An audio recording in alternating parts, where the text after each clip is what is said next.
Shalom Mishpacha, welcome back fam with another Shabbat cooking vlog from Adeena Sussman's wonderful cookbook Shabbat. Let's get stuck in.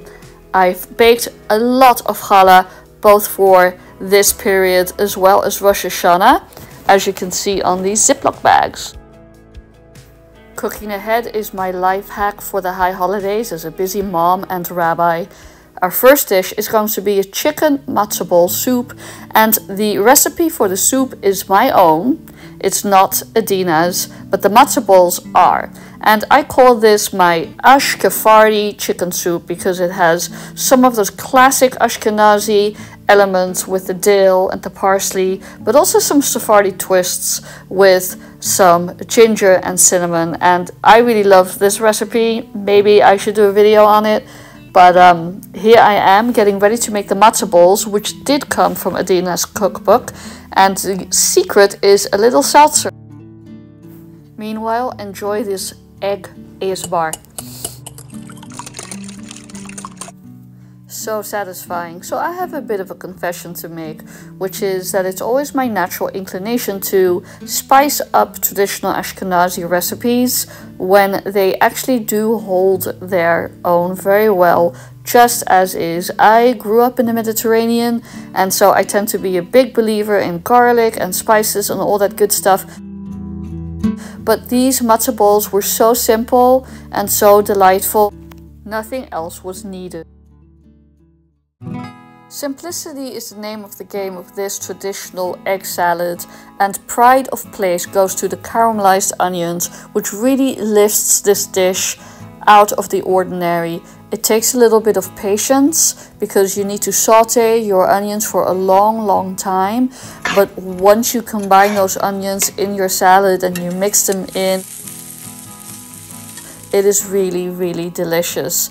The dressing for the salad was very no frills, mayonnaise and mustard, and that was pretty much it. And I would really recommend keeping it simple so that those onions can really shine. If you don't have ice cubes to cool down your eggs, use an ice pack. And grating them by hand was absolutely fine. I was a little bit trepidatious when I read the instructions, but it worked out great and it really wasn't a lot of work. Make a little welt, put in your greens, and you're ready to go. It goes without saying that this egg salad was fantastic on challah. This vintage dish really stole my heart. I remember eating this as a child, and the cookbook talks about kind of the vintage character of this dish, and even though it kind of has an old-fashioned vibe, it's really very delicious and very versatile. The warming spices combined with the lemon and the white wine really makes for sophisticated but also passionate dessert that you could tamper down a little bit by serving it with vanilla ice cream. I added a little bit too much ginger and it had quite the kick.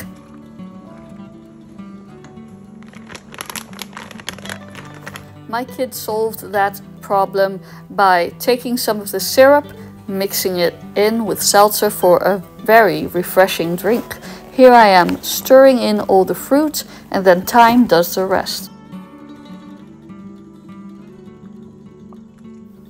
I really loved this dish, and I could imagine all kinds of variations: red wine, pears, the sky is the limit, and of course it keeps really well, and even the syrup has loads of applications. If you need a recipe that doubles for Rosh Hashanah, this is the ticket. These meatballs, cooked in dried fruit and tomato sauce, were delicious. They are quite labor intensive, but the effort was worth it. My only slight quibble is that the instructions told me to put the uncooked meatballs directly into the sauce. But my family and I were in agreement that frying them lightly coated in flour in a pan with some oil to crisp them up would probably work very nicely. for this recipe. So that is what I'll do next time, but it definitely cuts back on extra work, which is great. Get ready for the sizzle of those onions. What I loved about this cookbook was not just the amazing flavor profile of all of these recipes. They were tasty, but they also just came out exactly as described by the book. Now, I am probably an above average cook. I've been cooking for a long time and it's something that I actively enjoy. But for the home cook, this is a very manageable text that yields great results and gives you confidence in the kitchen. Here I'm combining all of the spices, dried fruits and other ingredients, as well as the soaking water for the dried fruits, which adds a lot of flavor. The sauce is now done. Let's get stuck in with those meatballs. So as you can see here, I'm chopping, combining everything into a bowl, the white bread and the egg yolks and the parsley and the onion and what have you, and here comes the minced meat. Have a bowl of water at the ready to dip your fingers in, which will make rolling them out so much easier. Portioning these bowls is hard, but I imagine these bowls would freeze really well for another day, so feel free to make extra. Oh my gosh, I am going to make the brave and bold claim that this salad changed my life. This sweet and tart eggplant salad was amazing. It starts, of course, by chopping your eggplant and letting it sit for a while with some salt to dry out the moisture, as you can see on this rack right here.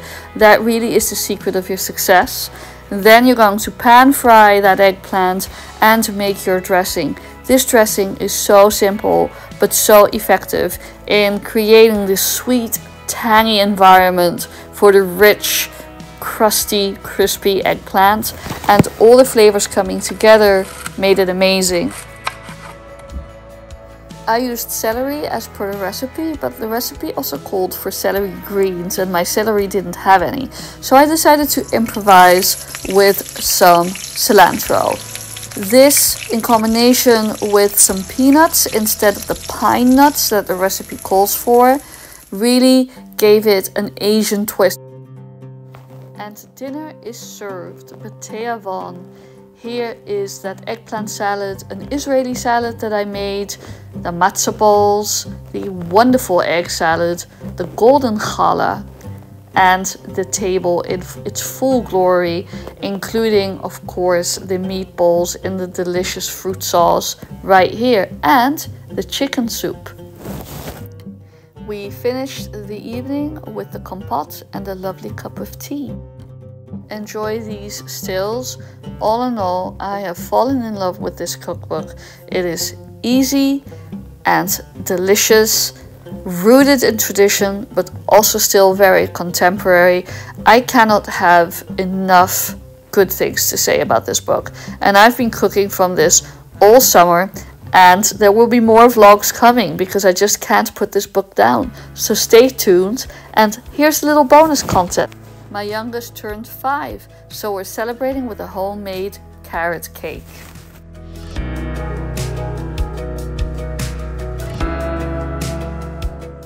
Happy birthday to you.